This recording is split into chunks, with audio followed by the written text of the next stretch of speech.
Selamat berjumpa kembali pada pembelajaran daring terbuka Universitas Indonesia dalam modul Sistem Informasi Kesehatan. Selamat menyimak tayangan pembelajaran berikut ini.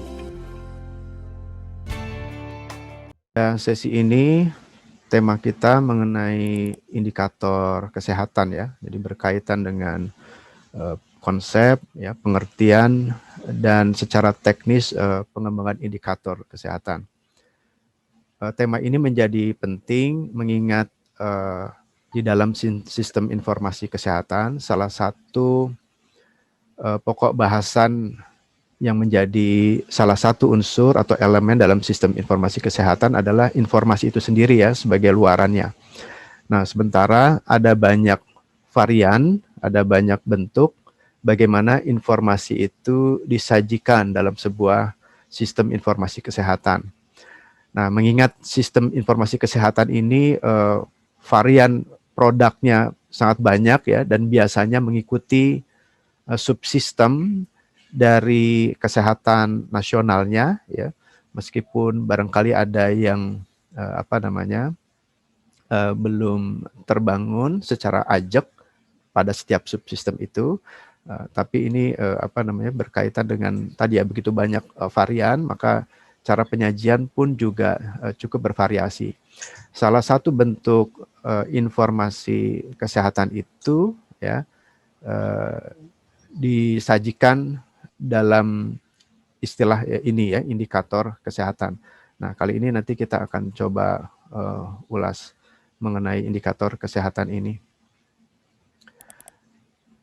Nah, jadi pada bagian ini pembahasan mengenai pengertian ya, definisi tentang indikator ya, manfaat indikator, kemudian juga konstruksi ya bagaimana sebuah indikator kesehatan itu ya untuk menjadi bahan ya, menjadi informasi dikonstruk ya, disusun.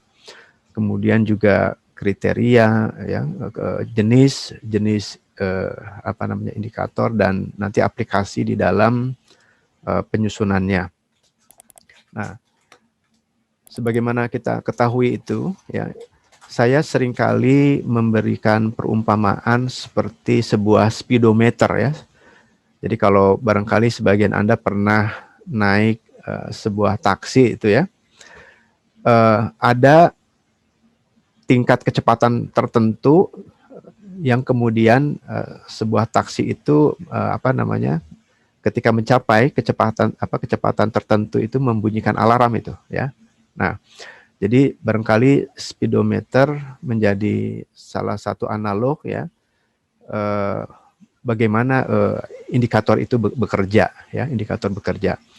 Jadi kalau kita lihat di speedometer pada umumnya ya kendaraan itu biasanya ada ukuran ya, ada satuan ukurnya ya, jarak per waktu ya, apakah itu kilometer per hour biasanya ya, jadi km per h ya, biasanya jarak tempuh lalu per waktu. Nah, kalau kita perhatikan maka seperti itu baru kemudian bisa kita sebut sebagai indikator ya.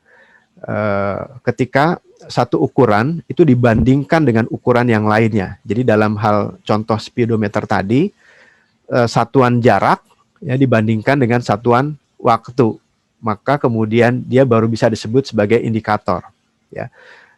Tapi kalau hanya satu atau sebuah ukuran saja, maka kita belum bisa sebetulnya menyebutkannya sebagai sebuah indikator ya. Jadi menjadi indikasi tertentu. Jadi kalau kita menaiki kendaraan, kita sebetulnya baru bisa merasakan apakah itu kecepatannya sangat kencang sekali atau sangat lambat dan sebagainya. Itu sebetulnya ketika baru terasa ketika kita membandingkannya dengan ukuran yang lain ya. Dalam hal ini misalnya ukuran panjang tadi, jarak tempuh dengan ukuran waktu ya. Baru terasa oh cepat ya. Baru setengah jam kita sudah sampai di tempat tujuan ya. Meskipun secara fisik barangkali tidak terasa ya. Jadi kalau Anda punya pengalaman naik kendaraan taksi sejenis di Eropa itu nggak terasa tuh, atau naik bis-bis ya.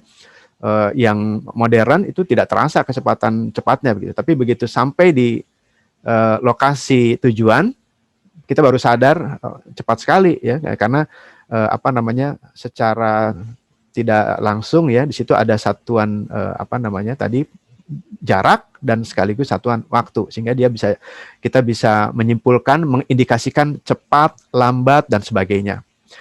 Nah, secara formal dalam konteks mata ajar ini, indikator menjadi sebuah refleksi ya, suatu refleksi tadi, dan biasanya ukurannya dalam angka ya, yang menggambarkan atau merefleksikan keadaan sebenarnya di lapangan. Ini diberi apa namanya, teks tebal karena ini menjadi substansinya ya. Jadi yang menggambarkan atau menjelaskan atau merefleksikan satu keadaan ya di lapangan.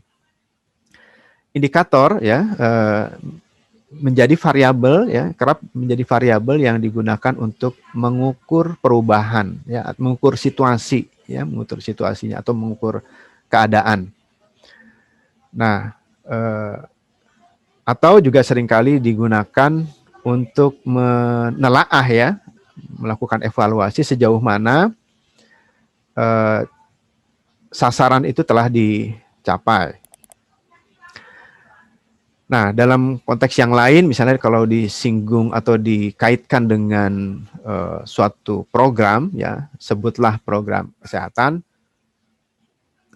secara umum kita bisa sebut sebagai satu ukuran, ya, yang mengindikasikan satu capaian, situasi atau perubahan ya dari waktu ke waktu kah, ya, atau dari keadaan ke keadaan yang lain pada program yang sedang atau telah dijalankan. Ya, jadi seperti contoh berikut ini, kita mengenal ada ukuran berat badan ya menurut umur. Ya, biasanya itu menjadi indikasi tumbuh kembang balita misalnya. Lalu kita juga mengenali angka kematian bayi misalnya ya, infant mortality rate ya atau IMR, atau kita diistilahkan sebagai AKB. Itu ukurannya adalah jumlah kematian bayi ya, dan biasanya dibandingkan dengan seluruh jumlah kelahiran hidup ya, atau ada dalam bentuk yang lain dibandingkan dengan apa namanya, jumlah ibu ya, dengan jumlah ibunya. Nah, ini menjadi indikator langsung yang berkaitan dengan kematian.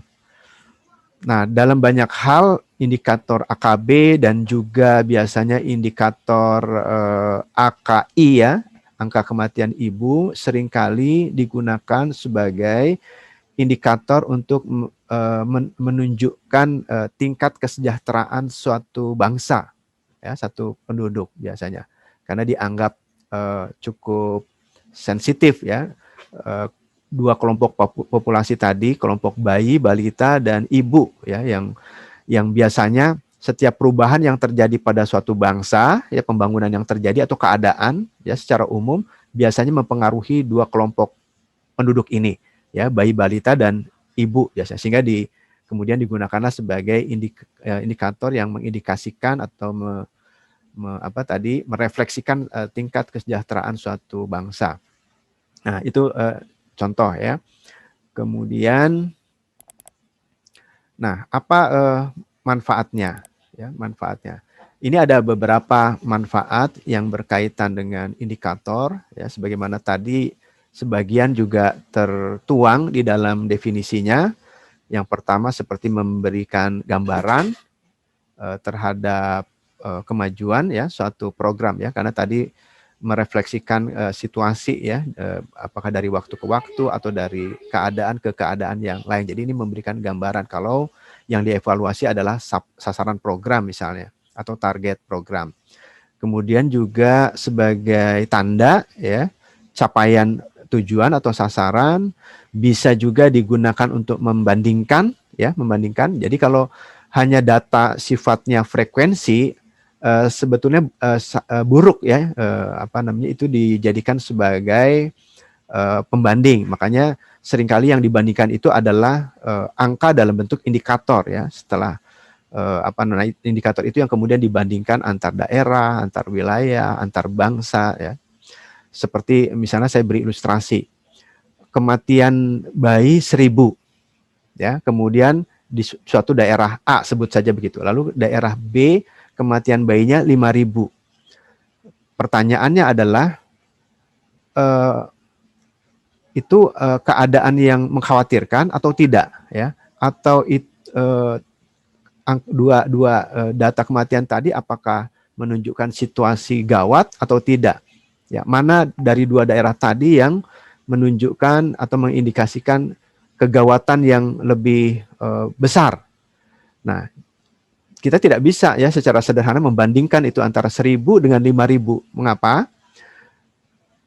Saya beri ilustrasi sederhana seperti ini. Kalau 1.000 dibandingkan dengan 1.000 kelahiran, maka ada 100% kematian, ya. Tapi kalau 5.000 dibandingkan dengan 1 juta kelahiran, maka jauh lebih kecil, ya, jauh lebih kecil kegawatannya. Nah, disitulah peran indikator tadi ya sebagai pembanding.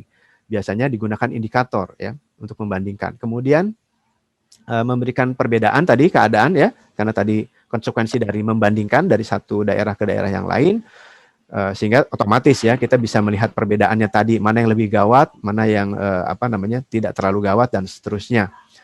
Kemudian juga secara kualitatif indikator tadi yang digunakan ya untuk menilai atau mengevaluasi suatu program itu dapat memotivasi orang untuk bertindak ya. Jadi kadang-kadang presentasi di DPR, di DPRD kalau sudah disajikan data berupa indikator, itu mudah kadang-kadang ya untuk memotivasi orang ya. Itu contohnya. Kemudian juga untuk menentukan skala prioritas suatu program atau kegiatan. Demikian tayangan pembelajaran kali ini. Semoga bermanfaat. Sampai berjumpa pada pembelajaran berikutnya.